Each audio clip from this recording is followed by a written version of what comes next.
Hey there guys, in this quick video I will just give you the quick comparison between the FTMO and FXIFY. So the cost for the FTMO is 1,387, the FXIFY is 1,062. Now 90-10 split, 90-10 split, but FX is from the day one.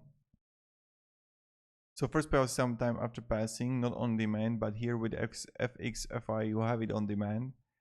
Then you're gonna have 100% refundable challenge fee. Here you're gonna have 125% refundable challenge fee, which is good. So 50x leverage supported by sizing point trend day, but here you're gonna have only 10-1 leverage and can only support adding up to 3 to 5 initial size. So this is important.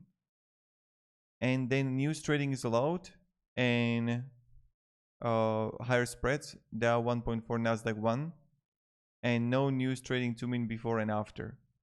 So here is narrower spread, Dow 1.2 and Nasdaq 0.5. So the Dow and Nasdaq is lower. Just want to make this quick comparison for you if you're thinking about both of these, which one you want to choose.